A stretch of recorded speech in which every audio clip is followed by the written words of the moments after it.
Self-connection, connecting to yourself, or being in a relationship with yourself, it's a skill. Most of us are never taught that skill. Jacq, welcome to the podcast. Thanks for having me. Being adults is taking accountability for our part in changing the way we see the world, but also acknowledging what is actually me at my core. If we can detach from those labels that we put on ourselves, we really get to see the truth of who we are. Anyone that has such a passion for helping others heal has had a healing journey of their own. Ultimately, I became the person that I didn't have. And I had a really bad eating disorder that ultimately led me to an outpatient program. I felt there was this gap. I would feel supported, feel seen, and then leave that therapeutic setting and still feel really alone. What do you think self-connection is, or what does it look like when you're not? You hear all the time, you need to connect yourself. You need to know yourself. I don't think you need to do anything, but you get to if you choose to. And if you choose to, that's when everything changes. How do we bridge the gap between awareness and feeling safety within ourselves? That to me is self-trust. Self-awareness without any action is settling. So you could be the most aware human being in the world, but if you're not going to do anything about it, you're choosing it. And what you don't change, you choose. And I don't think a lot of people feel empowered to make that choice, or they don't know that they have access to a choice that's different than what their brain's telling them. What part of me do I most want others to see? And what part do I still hide? Oh gosh.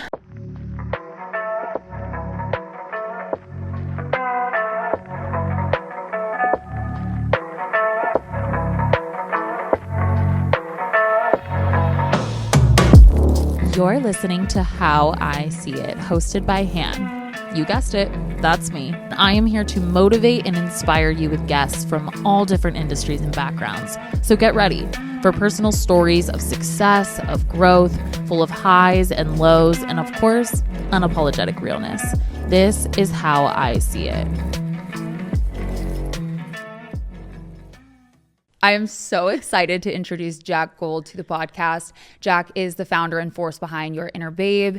Your Inner Babe is a self-growth program. Jacq will obviously get into it, but the core of all of it is it's rooted in self-connection. I think this is why me and Jacq connected so much while we were in Aspen. But Jacq, welcome to the podcast. Hi, thanks for having me. I'm so excited. It was such a pleasure to connect with you in Aspen. I feel like it was one of those things where we just sat down and it felt like I knew you forever. Totally. I felt like that even before I met you in person. I was like, the second we connected on Instagram, I was like, this is a person. Like, I get it. I don't even know what happened at the end of that Snow Lodge dinner, because we just sat down and we started sharing each other's life story. And then I was like, where did the food go? I have no idea.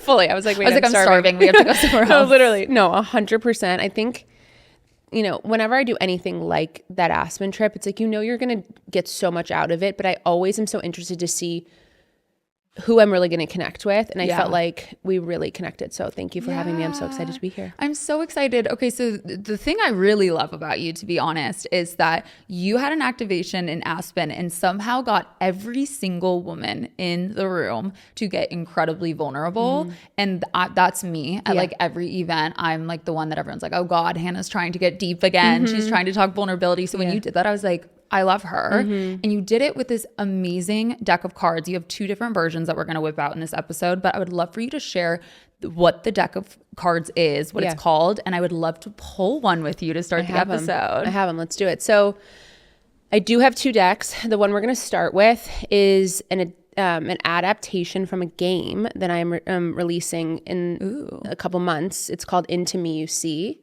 Actually, if you break apart the word intimacy, into me you see. So the whole point of the game is to create intimacy, and it's to create intimacy through connection.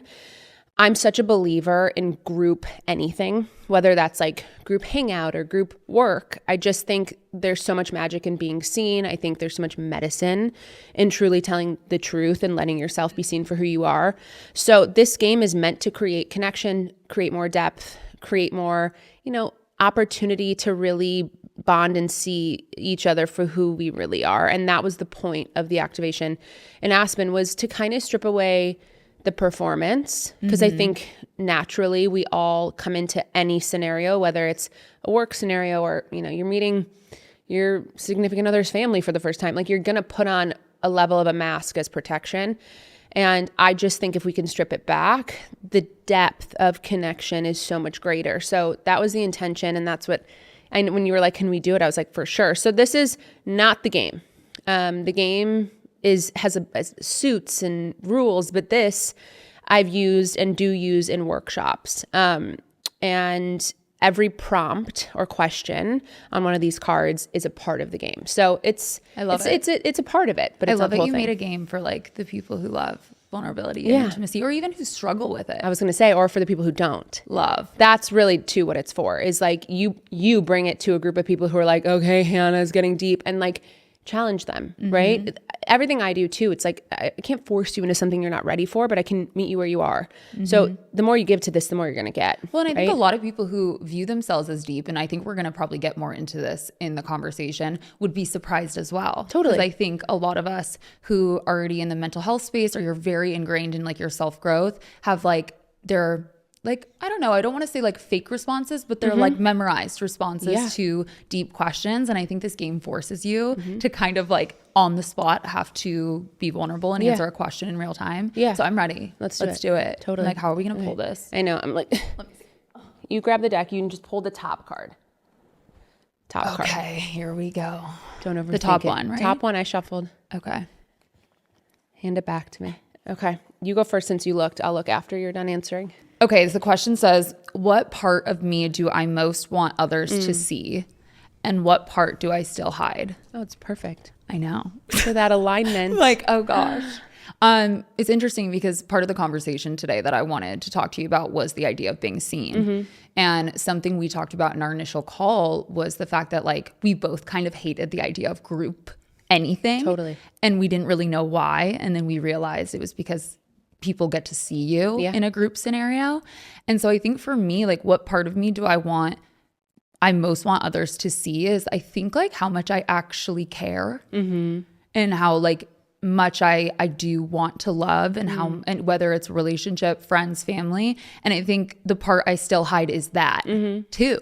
I think that I pretend that I don't care. And then I'm mad when people don't see or reciprocate that they care. And I think that's been the hardest work in therapy that I'm doing right now, so that I can release some of the anger I'm holding on and the resentment I'm holding on to for not being seen for so long. And it's kind of a mind fuck because it's like the thing that we're protecting most is the thing we want most of the time. Always, actually, I feel like, right? Yeah. Yeah. That's beautiful. Thank you. That was a good one. That was meant for me. But it was also like so aligned with what we were just talking about. I know. That's why these decks are wild, because they're magic. Okay, let's see. I don't usually get to pull. Oh, yeah. Recall a time in your life when you felt unseen or misunderstood. Oh, there we go. Right into your story. Right into my story. A lot, honestly. I mean, it's funny you said you're the person that people are like, oh, Hannah wants to get deep. Like I was labeled dramatic my whole life. Oh, Jacq, you're so dramatic. Oh my God, we're not doing the tears. No this, no that. And so I actually grew up really resenting my depth and thinking something was genuinely wrong with me for feeling the way that I felt to the level that I felt things. People just assumed that I was being dramatic or, you know, told me I was being essentially too much, when really at the end of the day, like I was just being me. And I think now, like having grown into myself, my depth, oh my God, it's like my favorite thing about me. Like, I think it's my superpower. I think it's why I'm good at what I do. That's a lot of my story as well. And I think in my adult years now, it's been trying to unwind like why I'm so cringed out by like emotion Totally. and stuff. But it's not normal emotion, because I think people cry to me all the time and I'm that person and that doesn't cringe me out. But like when they're showing care towards me or they're showing feelings towards me, or we're having like a conversation about my feelings, I think I automatically, like even in therapy, I'm like, oh, it's not a big deal. And I write it off. And it's interesting because I was the same way. I was very dramatic, completely shut down all of the time. At some point, I think it flipped. Yeah. And I think being adults is taking obviously accountability for our part in, you know, changing the way we see the world, but also acknowledging like, okay, like what is actually me at my core? Because, and I know you talk a lot about this in your work, but like, I think I had assigned a false identity to myself for a long time that like, no, like I don't care about those things. I'm not super dramatic. I'm not super emotional. I'm not super, I don't know, into lovey-dovey feelings. And I recently realized like, oh no, like that was who I was for a long time. And I think to feel safe and to cope with those feelings, I had to pretend like I didn't care about those things. Absolutely. I think we all have like protector parts. And that's even going back to what I was saying in the beginning about the mask. Like that mask doesn't just come from nowhere. That mask comes up as protection. And along the way we learned, or something taught us that someone or something taught us that that part of ourselves was wrong. So it needed to be hidden in order to survive or to belong. And I think that that's like the biggest thing that I strive to work with people on, is like stripping that back. Because to your point, if we can detach slightly from those labels that we put on ourselves, or even like the ones we avoid, we really get to see the truth of who we are. But that stuff doesn't come up to hold us back from the connection. It really comes up to protect us from being hurt. Yeah. I have 2 younger brothers and they're amazing. But like my mom has literally said to me, I have vivid memories of not being able to even pay attention to you when you were little because your brother needed me. And that, I mean, I have a whole slew of abandonment stuff because of that, not because she did it on purpose, but because it's just what happened. And I learned to not be needy. And so when people are quote unquote needy, right? Not emotional, more needy. Like if someone's getting sick or if someone hurts themselves or something, like because I am so tough as a mask or as a protector, I'll be like, you're okay, you're good. You know, and like I get like so like that like icky feeling or that icked out because I'm like, you're good. But then what I'm realizing now is that's only coming up because I learned to not be needy. Because if I was needy, like forget about it. I literally brought this conversation up at dinner last night because I felt, I mean, my ex-boyfriend had a lot of issues, but I will say I do feel bad that like whenever he was stressed or had a problem, I would always be like, rub some dirt on it, you're fine. No, totally. I mean, I will say to my husband, I cannot lie. I will say like, you're a big guy, you got it. Like, let's go. But like, I really want to work on that because that when I say that is not Jacq. Like, right. That is what I learned, right? That is like a mask. And so my connection with him can get deeper if I can work on like just taking care of that part of me. Yeah. A lot of us think that our habits and coping mechanisms are rooted in authenticity. Yeah. When in reality, like our deepest desires are the things that, to my card, we're hiding. And then the other things are the things we've convinced ourselves are a part of our authentic story. Yeah, totally. I mean, it's so interesting because we talked about like performing and someone who is connected or interested in being vulnerable or whatever, sharing the truth. You were like, we have rehearsed responses. And I actually think that can be something we crutch on, is like our vulnerability, right? And so I challenge myself when I notice that I'm answering with the same things repeatedly. I'm like, no, let's find another part of me to show, because eventually I think we become desensitized to parts of our story and we start to convince ourselves that that's vulnerable, and it's actually not. That's just us being open. Yeah.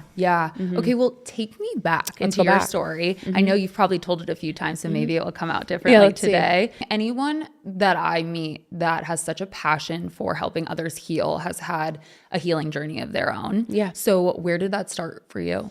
Ultimately, I became the person that I didn't have when I was really, really struggling. And you and I have talked about this, a rehearsed response, right? And not intentionally rehearsed, but just something I've always thought was that my rock bottom that changed everything was my rock bottom as a junior in college, which, you know, I was a performer my whole life. I thought I was going to do Broadway. It took me to NYU, but all my baggage came with me, and I had a really bad eating disorder that ultimately led me to an outpatient program. And I asked for help, got amazing clinical help, but I felt there was this gap throughout the entire thing where I would feel supported, feel seen, and then leave that therapeutic setting and still feel really alone and felt like I just didn't have someone who could help me actually make a change, right? What I know now after having talked to you, which is so interesting, is like the real rock bottom that changed everything for me was this identity crisis that I went through when I moved from New York to Chicago. And that was what led me to what I'm doing today. Wow. I just didn't know who I was anymore without that city. Before we get into that moment, take me back a little. What do you think, like, if any, was the core of you feeling just like depressed, anxious, eating disorder? Like, was it a need for control? Was it something from your childhood? What was it? Yeah. I mean, it wasn't the food. It was never about the food. It was a deeply rooted pattern that I wasn't enough in some way. So I was looking for control to make myself enough in some way. And just suffering in silence. You know, like I've noticed as I play back my whole life, a lot of the times I would either reach for food or avoid food was when I wasn't saying something, like when I wasn't telling the truth, even to myself. And so I would like look for control to avoid what I was feeling. And I think it stems from like those younger years of just feeling like, oh, if I'm too much, that's a problem. Let me be as enough and controlled as possible so I don't rock the boat. So like all is well. And I see that pop up into my life all the time. Like I'm a chronic recovering people pleaser and having to just work through really truly allowing myself to have the voice that I have and take up the space that I deserve to take up. Like as a performer, performing was what I know now, such a crutch for me and a way for me to hide because I got to be other people. Being myself was the scary part. And that's what I avoided for so long. Yeah, it's so crazy how many like overlaps we have because even like going back, I've always wanted to be on Broadway. Yeah. I still do. I know we're going to a show. I think we're gonna. I know we're going to a show. Obviously, we need to like meet up in New York and have like a whole weekend together. Like no work, just like healing. Go to a show. Go to dinner. Let's do. For me, it was an escape for sure. Yeah. And it's interesting that you bring up the control thing. And like I opened up to you, like I've had so many issues with my body and eating and not eating and gaining weight and losing weight. And I do think there is this weird coping mechanism that comes with control. And I think a lot of people don't understand like eating disordered thinking or eating disorders in general. And a lot of it is just trying to reach and not being able to surrender to what God, the universe has in store for us, but also just not knowing how to cope with anxiety and discomfort because of childhood.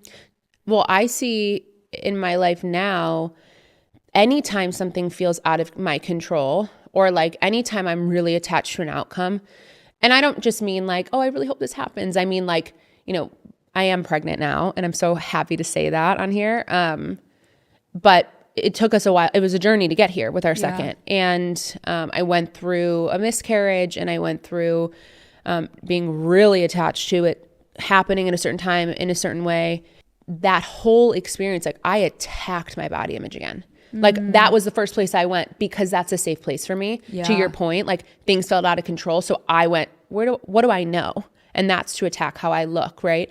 Or to try to control those things. And I wouldn't call it like a relapse by any means, but I would say that when that is a part of you, it's going to show up because it's what your system knows to do. Yeah. I mean, old habits die hard. Correct. And I think like, even for me, it's always that it's like control in that way, or it's anxiety around like work. Like, cause I think I've always associated like work and my ambition and my accomplishments with my self-worth. Yeah, for so sure. like, even if I'm doing like out of the park amazing and one client is like, oh, I don't think we're going to resign, or like this collab falls through, my immediate response is like panic. Totally. And it's so, and I catch myself now, and I think that's what's doing the work, but that trigger doesn't go away. No, well, it's scarcity.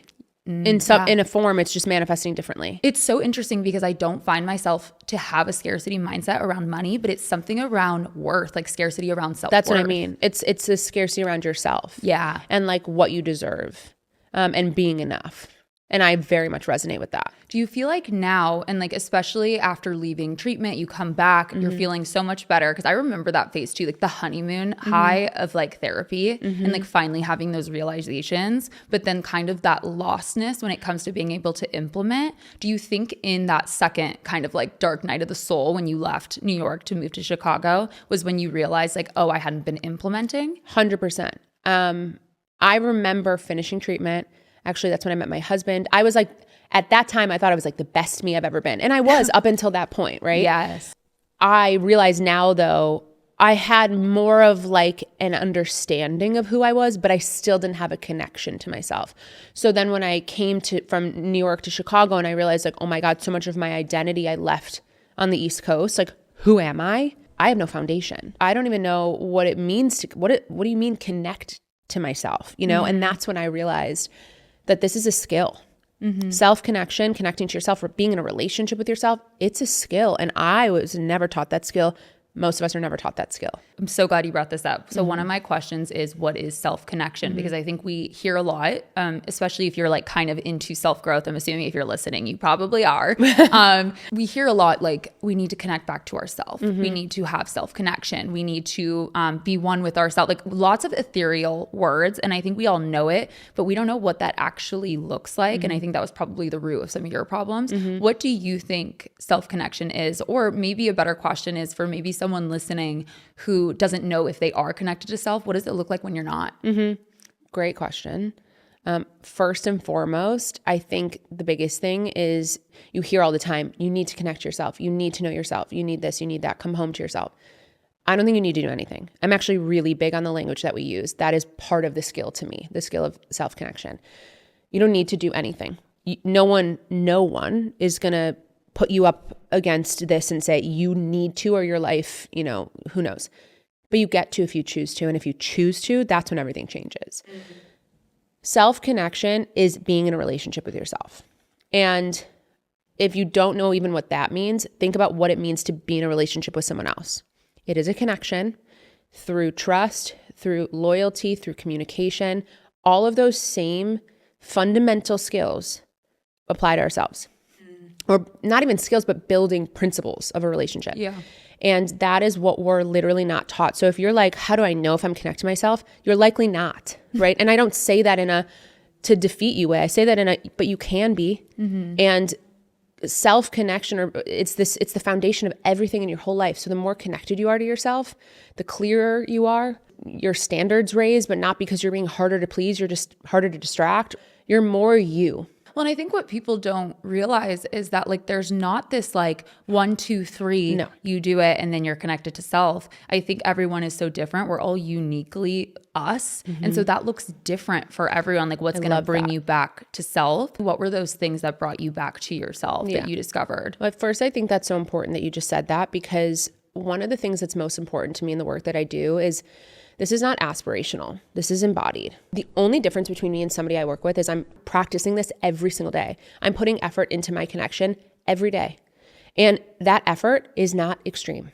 It is simple, right? These building blocks that I've created are meant to make this simple so that you could literally start now. But for me at the time when I didn't have that connection, or I was first starting out, the biggest thing that changed everything for me was auditing the way that I was speaking to myself, was noticing the language that I was using. I mean, you saw my story the other day. A huge part of my healing has been affirmations. Yeah. And people throw it around so much. It's a cliche, but I think things are a cliche for a reason. Mm-hmm. And for me, it's the sharpest tool in my toolbox now. Mm-hmm. When the self-doubt comes in, when the negative self-talk, when the nasty talk to ourselves comes in, I have to actually every single thought that comes in, say the opposite. Yeah. Over and over as I'm walking or as I'm in the sauna. Mm-hmm. The other day was so bad that I found some random girl on Spotify who does affirmations, and I just had them playing in my ears while I was walking on the treadmill when I was in the sauna, because you have to combat each and every thought that you have. You had these thoughts for how many years about yourself? It takes years and years to override them. And retrain your brain. So a tool that I work with that I started using when I was living in New York City and had just left treatment, it's called Drop It. Okay. And it's a disruptor. And for me, it's Drop It. And for a lot of my clients, Drop It ends up becoming their disruptor too, because it resonates. I was leaving treatment one day. I was on a walk and I started to I was like, I'm going to have to start to notice how much I'm speaking to myself like this, because I have a feeling this is playing a part in the way that I feel.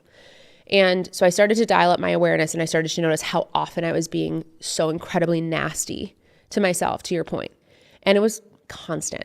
And so the visual I got in that moment, for whatever reason, was a dog with a ball in its mouth. And you say drop it, and the dog drops it, right? I love that. And then you throw it and you try again. So for me, I was I am going to say drop it to myself every single time I hear something not supportive. And I was in New York and I was like, you know what? No one's going to think I'm crazy if I say it out loud. So I started to say it out loud. That walk, to this day, I'll never forget. It was drop it, Jacq. Drop it. Drop it. I probably looked insane. But the more that I practiced that, and then put another layer to it and replace the thought. Again, not in a toxically positive way, but in a way that's going to change your brain. Yeah. That's when everything changed. And that's when fewer and far between. And of course, we're human. We have those days where the drop it is constant, right? Where you're oof, I'm really stuck in this today. That's okay. And I think that's the biggest thing too, is knocking people out of this whole idea that you're ever going to reach this endpoint where you never have that doubt again, or you never have a negative thought again. That's not real life. Yeah. And anybody who promises you otherwise is selling you bullshit. Yeah, well, I think the misconception with like, doing the work and feeling better, just like feeling better about ourselves is that like once you realize something and practice it a few times that you're good. At least for me, that's not been the case. And I don't think it ever will be. And I think if we accept and release the expectation that like we are, to your point, going to be perfect one day or not going to feel pain anymore, I think you feel a lot more content, a lot more grounded too in your practices. When I first went through like my big dark night of the soul, like I was so down bad that when I went up, I think I had this false expectation that I was never gonna go back down again. I've been there. And so I had the most triggering experience ever when it happened again. And I was like, oh my God, I'm regressing in my own healing. It's coming back. All of these bad things are happening. As I matured and like did more work, I realized like, oh, you just get stronger and you get more resilient in those moments and you don't freak out as much. You remove the charge. Do you think that you still experience those moments? 100%. And I would say every single time a moment, I would call it a period of disconnection because those are inevitable. And Wait, no I amount love of that. Yeah, no amount of work that we do is going to erase the inevitable, right?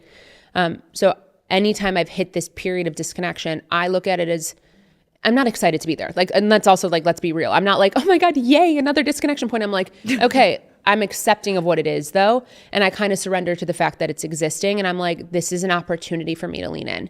There is something on the other side of this. And that is more of me. That's a deeper layer and deeper connection to myself, deeper understanding.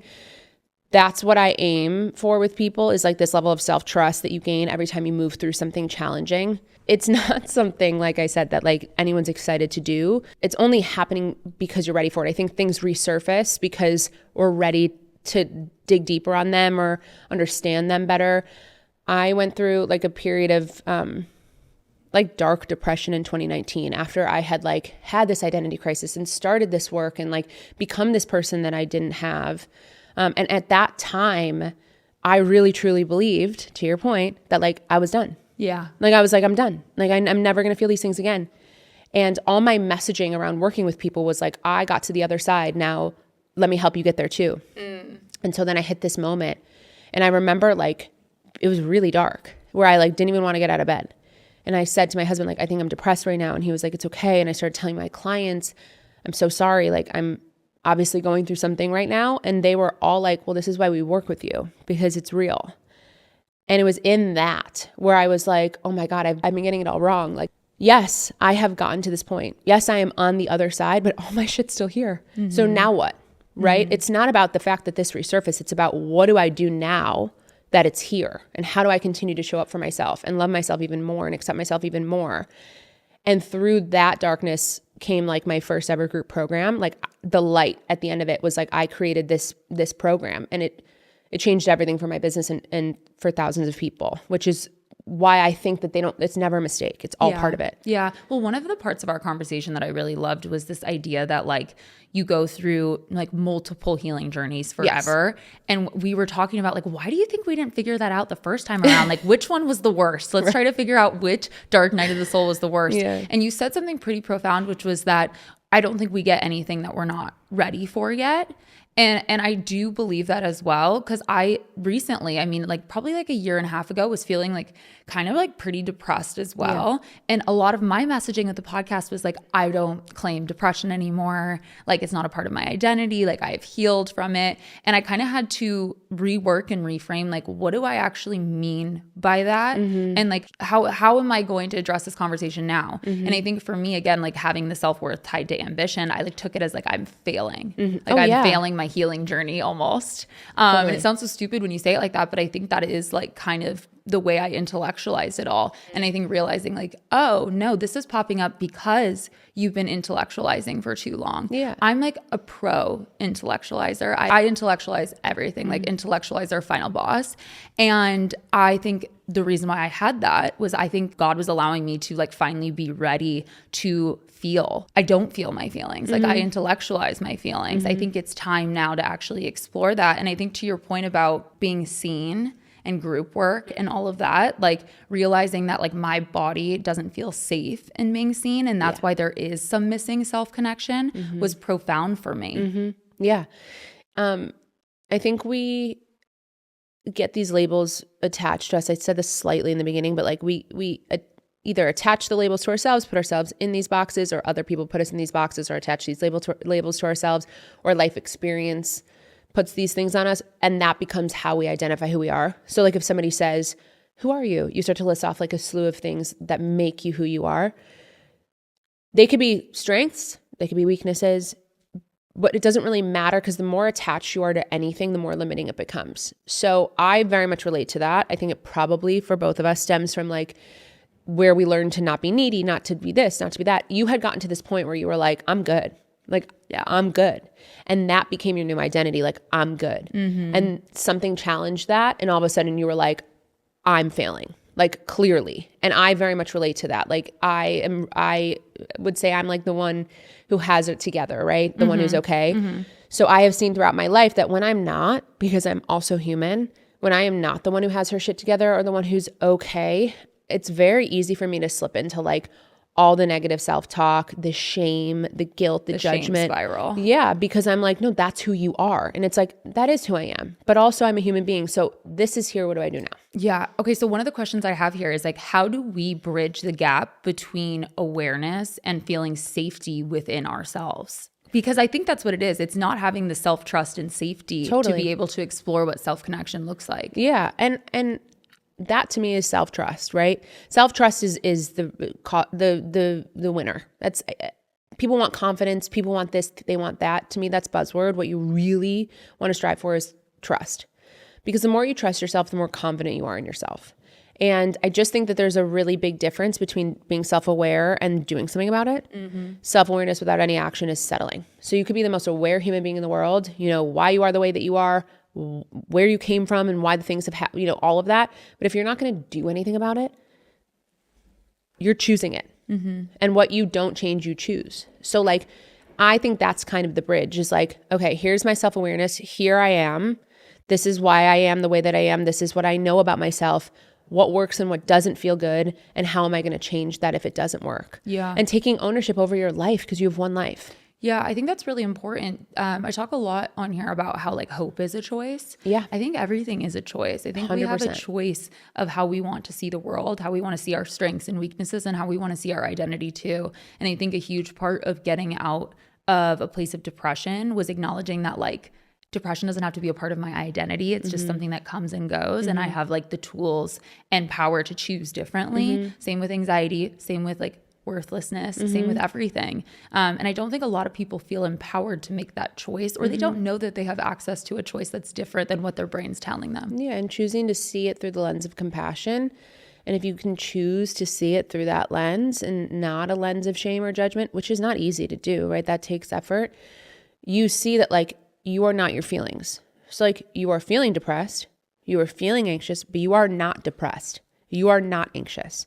And that's two different things and two different lenses and two different ways of looking at it. And through the lens of compassion, it's more empowering to say like, oh, if I am not this, but I do feel this, maybe I could just let myself feel it, surrender to it and let it move, because none of it's ever coming up to stick. It wants to be heard, seen, felt, and processed, right? Experienced. Yeah. Well, and there comes in control. There it is. And that's the hardest part. And I think that's where the vicious cycle is. Yeah. As a fellow control freak or recovering control freak, how have you relinquished control and gotten more comfortable in those moments where you feel like you need to grab control? I wouldn't say I'm the most comfortable, but I don't think that our comfort zone is the place we want to be at.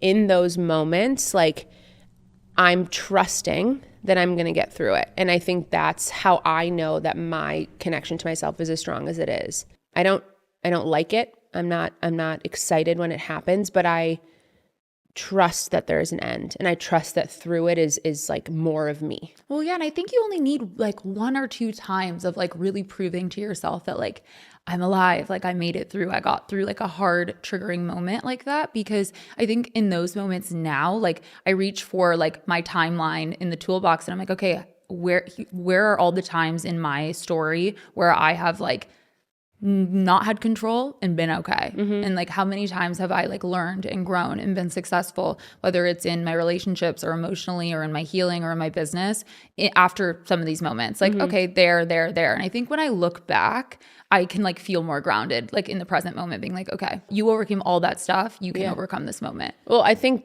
collecting evidence, right? Because that's essentially what you're saying. Collecting evidence that you can get through it because you have anything, honestly, collecting evidence that like things work out for you, right? That's a strength. Yeah. That is part of a skill, is being able to say like, oh, you know what? Let me scan my life. To your point, I actually have gotten through every hard day that I've ever had. And no, I didn't necessarily believe that I would, but I did. So why would today be any different? Why would this experience be any different? I know I'm going to get through this. But letting go of control in the process for me is not easy. Yeah. It's just practice, and it's just leaning and holding and attaching myself to the fact that I know that I can. Yeah. Yeah. We talked a lot about authenticity and like openness versus vulnerability. I am a very open person. Yes. I think everyone would, like, in my life, who listens to the podcast, who meets me in person, would say that I am very authentically and unapologetically me, and I'm very open. I struggle with vulnerability sometimes though. And I think a lot of people struggle with being vulnerable, even if there's someone that claims to be authentic and open all the time. What is the differentiator between the two?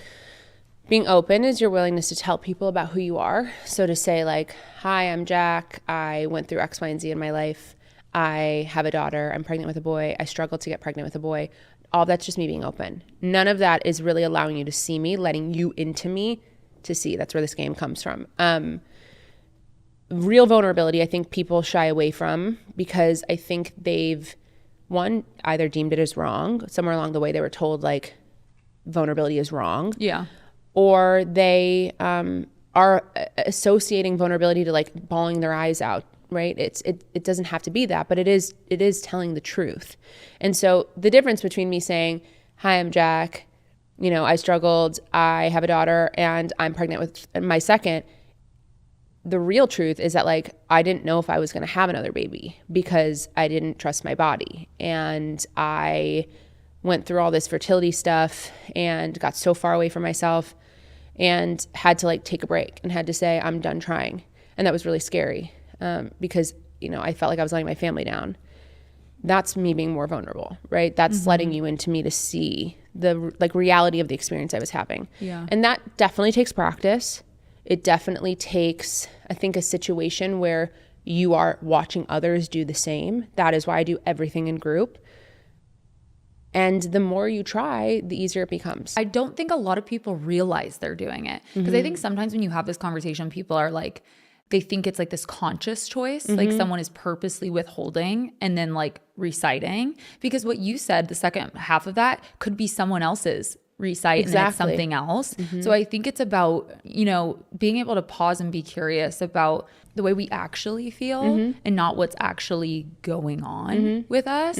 But I do think, you know, we over time have developed what we think is palatable for people to be able to receive, even on a subconscious level. So I think sometimes it brings us further away from ourselves because we don't even know maybe how we feel or what we actually should be vulnerable about. And sometimes I don't think vulnerability needs to be with like everyone and random people. Sometimes we just have to be vulnerable with ourselves. Yeah, there's a time and a place.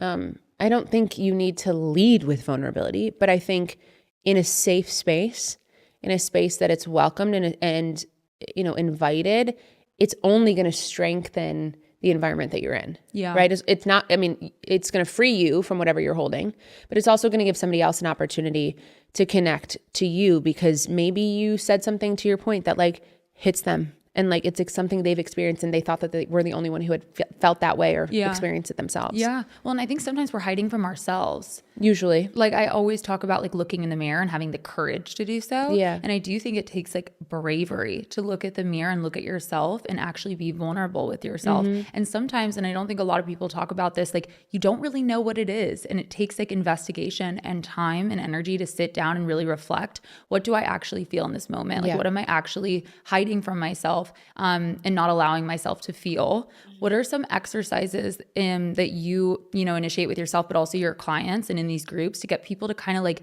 be able to find maybe those things that are lost within themselves? Yeah, I was just about to say it too. So look at that. We're connected. Everything that I do, and I was thinking, I'm like, I didn't have us drop in before we pulled this card and answered, but we're good. Maybe I'll have us do it before we pull from the other deck. But everything that I do starts with like a nervous system grounding and a drop in. And that's because in order to really connect to ourselves and get those answers that you're asking for, we have to feel safe, to feel them and to reach them. So the easiest, I would say, for someone listening, if you're like, how do I really start to connect with my true feelings or like what is really alive within me? Easiest thing you could do is put your hands on your heart and just start to breathe. So I like to put my right hand on my heart and my left hand on top.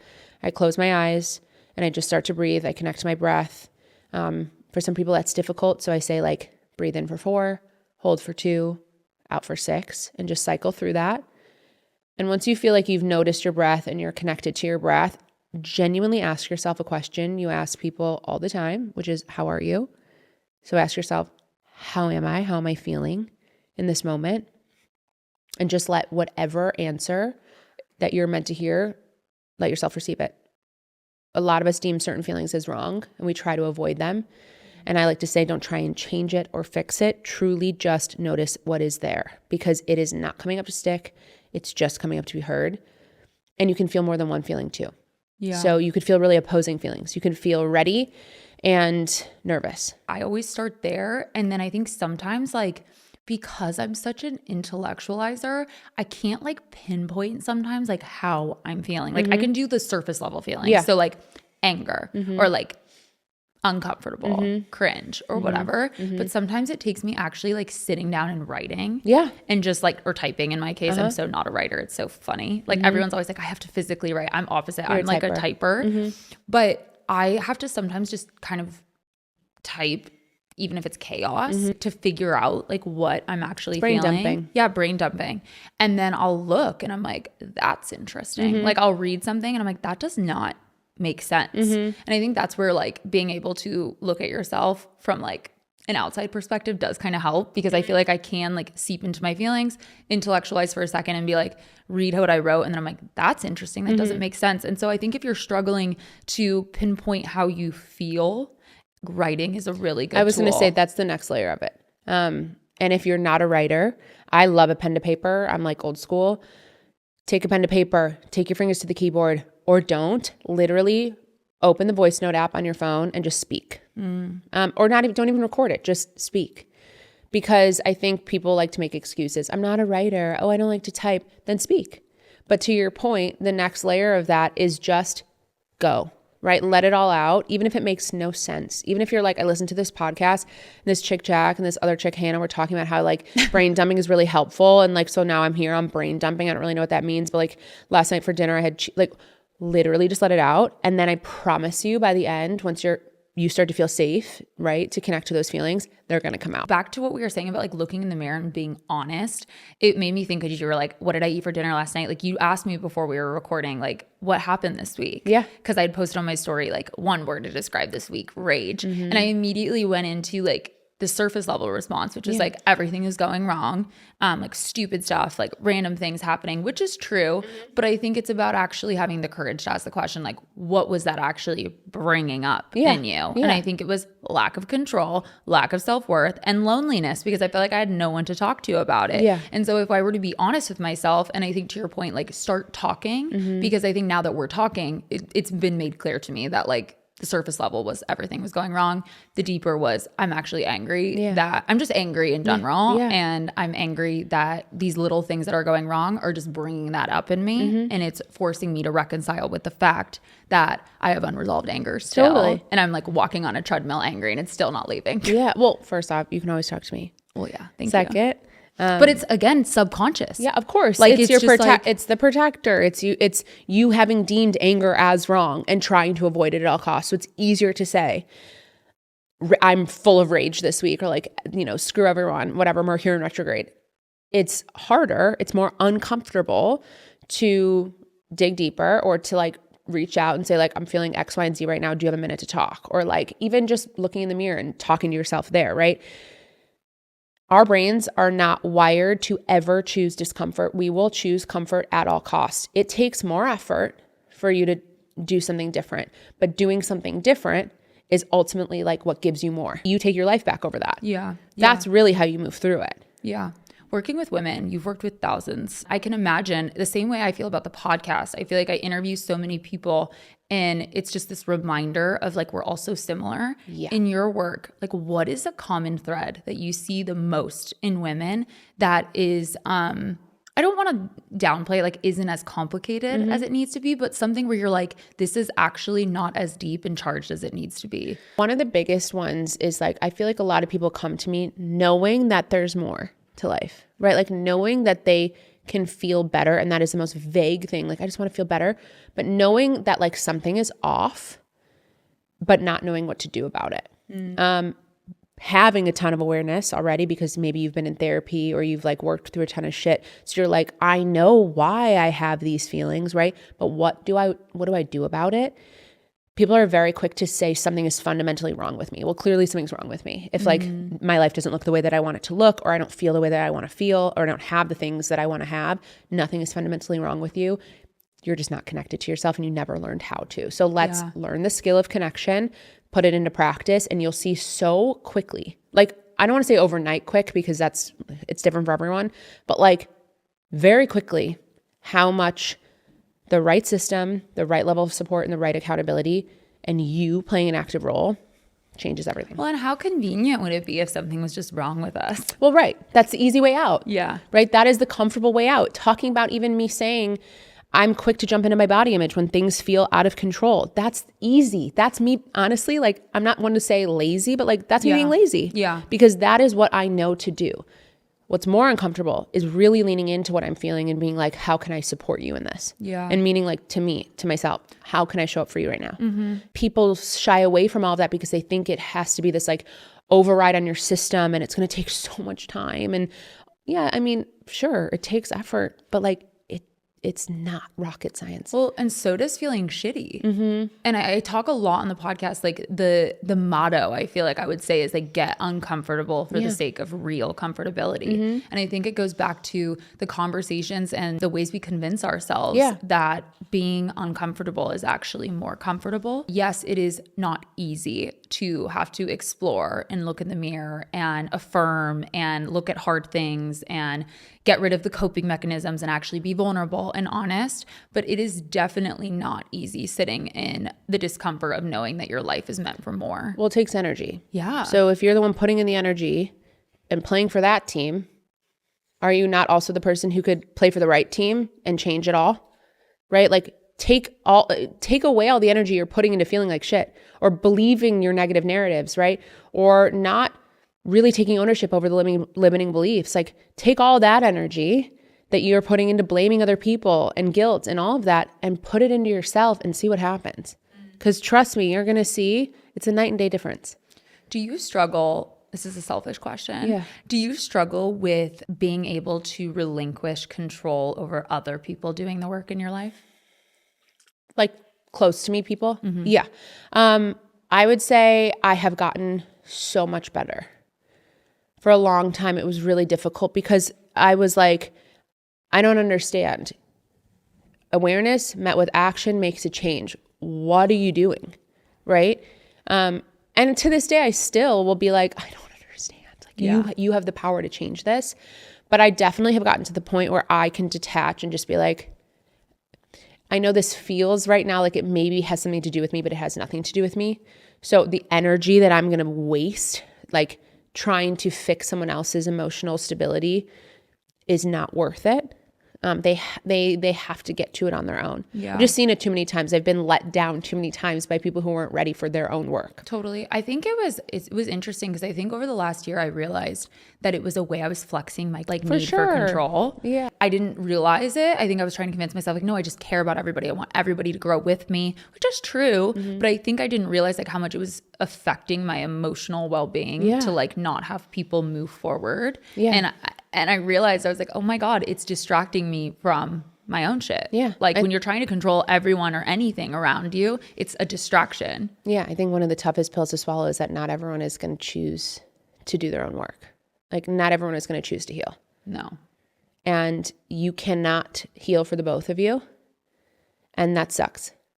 Because like you might want that person to so badly reach the potential that they can reach, but you cannot control them. That is I can think of a ton of people in my life who I've had to unfortunately, right, either create a boundary with or walk away from because the friction between me choosing, and it doesn't make me better than them. It just means there's too much of a gap between who like I choose to be and who they are going to choose to be. And that is really difficult. Yeah. And heartbreaking, honestly. Yeah. What would you say to the person who is in the phase of their life where we were, you before you went into treatment, me in the depths of like depression and suicide? If they were listening right now, what would you say as words of comfort, motivation, to step into this like new place of self-connection? You're not alone. I think like when I think about myself in the darkest moments I ever had, I truly believed I was alone. And that no one would understand me, and that there was like no end to the feeling that I was feeling. I was never going to feel happy again. I was never going to believe in myself.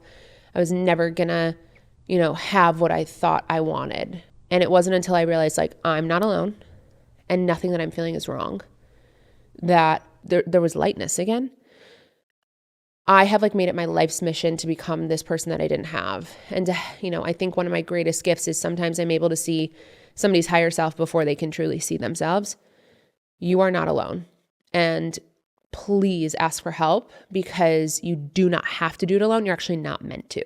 Yeah. Yeah. I mean, back to my card, I think like back when I was in that place and still now just in a different way, all I wanted was to be seen. Yeah. And you have to let people see you. Yeah. And I think a lot of times in those dark moments, like we kind of keep ourselves in a place of victimhood where we're like, no one is there. I'm all alone in this struggle, but you don't reach out and you don't allow people to see you in that vulnerability in the moment of struggle. And so I agree with your advice. Like you have to call someone, like you have to reach out. Everyone has maybe one person, and if not, you can DM us and we'll talk to you, because I do think that there is a fear of being seen. And a lot of that coincides with loneliness. Oh, yeah. Loneliness to me is like you're carrying way too much without sharing it. It's when we start to feel really lonely. That's good. All of this has been so great. Thank you so much for coming. I said earlier that affirmations are a huge part of my story. I think for anyone who is in a dark place, whether it's like the first dark night of the soul, the fifth dark night of the soul, they're anxious or whatever, affirmations can be a huge tool. So I'd love for you to intro your last deck that you have, which is the reconnection deck, right? It is the reconnection deck. And because I can't help myself, it's more than affirmations and mantras, right? It just takes things one layer deeper because you deserve that. Every card in this deck has a message on it. And when I was creating this deck, I would meditate and then I would journal and then I would pull from my journaling the messages that I knew were not just meant for me, right? They were things that other people were meant to hear too. Every card on this deck has one of those messages and an affirmation. And the point of this deck is for you to connect to yourself and find that level of intimacy with yourself. So we're really used to outsourcing for answers, outsourcing to feel better.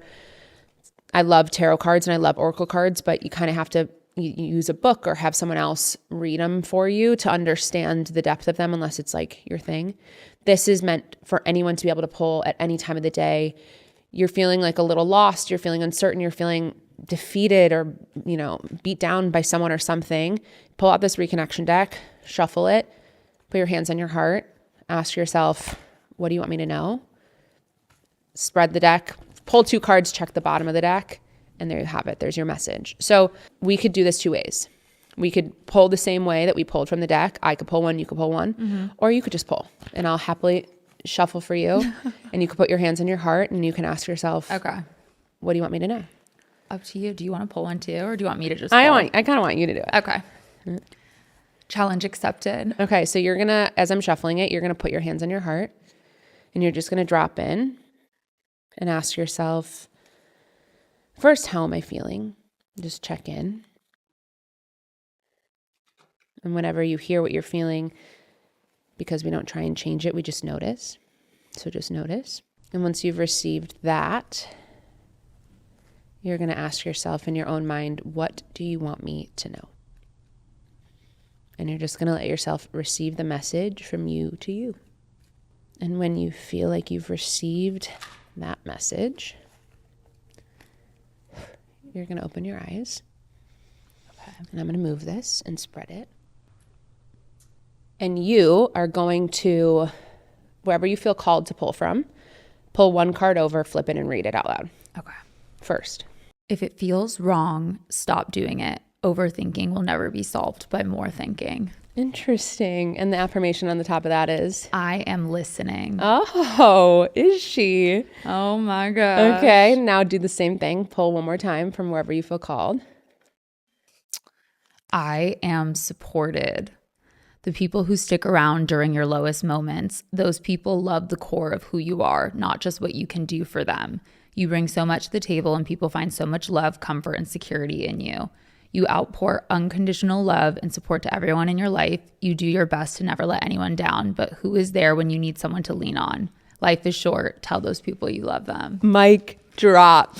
Dude, I don't think I need to explain anything. Those are wild. Okay, last but not least, one of the most important parts of this is we're going to pull the bottom card, like the very last card on that side. Okay. That's your last message. I am peaceful. Oh my goodness. The things people do have everything to do with them and nothing to do with you. If you want to spend less time feeling upset, offended, disrespected, or annoyed, you can choose to stop taking things so personally. You're only in control. I'm like, no. Did you not ask me? You're only in control of your reactions. You will never have control over their perspectives. Thank you so much for having me. I don't even think I need to I'm just going to let everyone sit with those. I said it in the beginning, the first deck is magic. This deck, there is something about this deck that it is meant to give you what you need when you need it. It will always give you what you need when you need it. You will always be able to give yourself what you need when you need it. And that is the whole point. I love it. So I can't even, those aligned. Cards are more than aligned. I'm going to take a picture of each one and send it to my therapist. And Please. She's going to just send me a cry laughy face. Please do. Thank you Please so do. much for being here. Thank you. I ask every single person that's on the show, looking back at your journey, everything you've been through, the ups and downs of your mental health, your healing, growing a family, your business. There's so much more to come. But looking back, how do you see it? It's all been a gift. Ooh, I just got emotional. I would say, I don't think I am here on this earth just to struggle, right? But I do think that I experience things to be able to show myself that I can move through them so that I can help other people do the same. And I have been through a lot, and I've hurt a lot, and I've struggled a lot, but none of it's been for nothing. It's all been part of it. And I'm so grateful for every moment. I used to always in therapy be like, I just wish my life was normal. It was something that came out of my mouth a lot. And my therapist would always be like, what is normal even? And just, that's a whole different conversation. But I think as I've healed and as I've accepted more of what the human experience is, and I think it's different for everyone, but kind of simultaneously the same in a lot of ways, I have found the beauty in the ups and downs. Yeah. And I don't think we'd be even sitting here if I didn't experience some of the darkness I did. So I completely resonate. I'm so appreciative of you being here. Thank you for having me. And I'm so thankful for our friendship now. Me too. So excited. Where can people find you to follow you? And then also your inner babe? Find me at Jacq Gold on Instagram. Going through a huge rebrand right now. Excited for you. So what is Your Inner Babe is actually no longer going to be Your Inner Babe. It's going through a little bit of an identity shift, necessary. So right now, just find me at Jacq Gold. I will always respond. Please reach out. Right now, yourinnerbabe.com has every opportunity for you and I to work together in so many different ways. You can come on retreat. There's one in April. You can do a workshop. We're going to be in New York next, group virtually. But even so, if this podcast was all you needed, I'm so grateful that you were listening. Thank you so much. Thank you. Thank you so much for listening. I hope you enjoyed the episode, and I hope you leave here feeling motivated and inspired. Do not forget to rate and review the pod on Apple Podcasts and Spotify. And don't forget to follow How I See It Pod so you can keep up with podcast updates and see who's coming on next. And if you're not already, come join the fam and follow at How Han Sees It. Thank you guys.